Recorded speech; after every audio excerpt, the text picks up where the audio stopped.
இந்த இஸ்லாமிய ஆண்டினுடைய இந்த துவக்கத்தை இன்று முஸ்லிம்களில் ஒரு சிலரும் இதை இஸ்லாமிய புது வருடம் புத்தாண்டு என்று கொண்டாடி கொண்டிருப்பதையும் நாங்கள் பார்க்கிறோம்.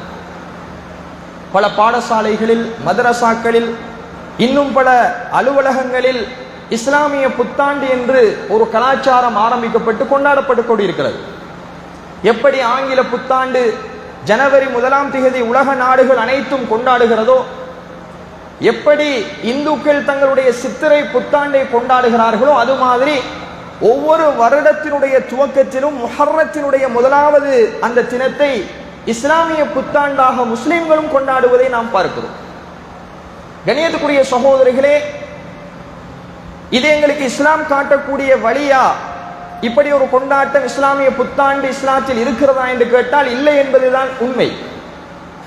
உண்மையில் இந்த ஹிஜ்ரி ஆண்டினுடைய பின்னணியும் வரலாறும் தெரியாததனால்தான் அதிகமான முஸ்லீம்கள் இது ரசூலுல்லாஹ்வுடைய காலத்தில் ஏற்படுத்தப்பட்டது என்று இந்த ஹிஜ்ரி ஆண்டை கொண்டாடுவதை நாங்கள் பார்க்கிறோம். அது ரசூலுல்லாஹ்வுடைய காலத்தில் இருந்ததல்ல.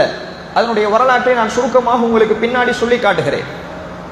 அப்ப கண்ணியத்துக்குரிய சகோதரர்களே, பிற மத கலாச்சாரங்களில் இருந்து ஊடுருவப்பட்டதுதான் இந்த புத்தாண்டை கொண்டாடுகிற கலாச்சாரம். எப்படி ஜனவரி 1 ஹேப்பி நியூ இயர் என்று இந்த உலகம் முழுக்க கொண்டாடுகிறார்களோ, அதே மாதிரி ஹேப்பி இஸ்லாமிக் நியூ இயர் என்று இன்று முஸ்லிம்கள் இஸ்லாமிய புத்தாண்டு என்று கொண்டாட ஆரம்பித்திருக்கிறார்கள்.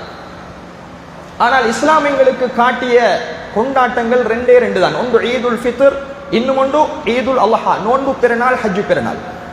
இந்த 2 கொண்டாட்டங்களையும் தாண்டி முஸ்லிம்களுக்கு வேறு எந்த கொண்டாட்டத்தையும் இஸ்லாம் எங்களுக்கு அனுமதிக்கவும் இல்லை, காட்டி தரவும் இல்லை. அப்ப கண்ணியத்துக்குரிய சகோதரர்களே, இந்த புத்தாண்டு கொண்டாடுகிற கலாச்சாரத்தினுடைய பின்னணி என்ன அப்படின்னு கேட்டால், சமுதாயத்தில் ஒரு மூட நம்பிக்கை இருக்கிறது.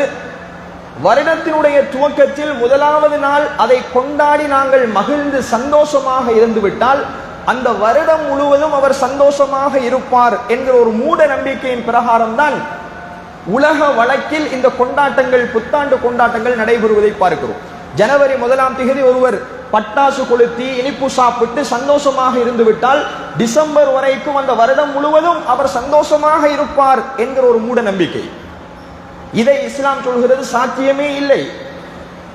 ஒருவர் பிறக்கிற பொழுது ஒருவருக்கு சந்தோஷமாக இருந்தால் அதே அன்று ஒருவர் இறக்கிறார். ஒருவர் வாகனம் வாங்கி சந்தோஷமாக ஓட ஆரம்பிக்கிற பொழுது அதே அன்று ஒருவர் வாகனத்தில் அடிபட்டு இறந்து போகிறார். ஒரு நாள் ஒருவருக்கு சந்தோஷமாகவும் இன்னொருவருக்கு துக்கமான நாளாகவும் மாறுகிறது. எனவே இஸ்லாத்தில் நாட்களுக்கு இடையில் எந்த வேறுபாடும் இல்லை என்பதை இஸ்லாம் சொல்கிறது. நல்ல நாள் கெட்ட நாள் இஸ்லாத்தில் இல்லை. எல்லா மாதங்களும் எல்லா நாட்களும் அல்லாஹ் படைத்தது எல்லாமே சமனானது என்பதைத்தான் இஸ்லாம் பறைசாட்டுவதை பார்க்கிறோம். எனவே புது வருடத்தில் இது புது வருடம் என்று கொண்டாடுவதற்கு எந்த ஒன்றுமே இஸ்லாத்திலே இல்லை. எந்த ஒரு அடிப்படையும் முகாந்திரமும் இல்லை.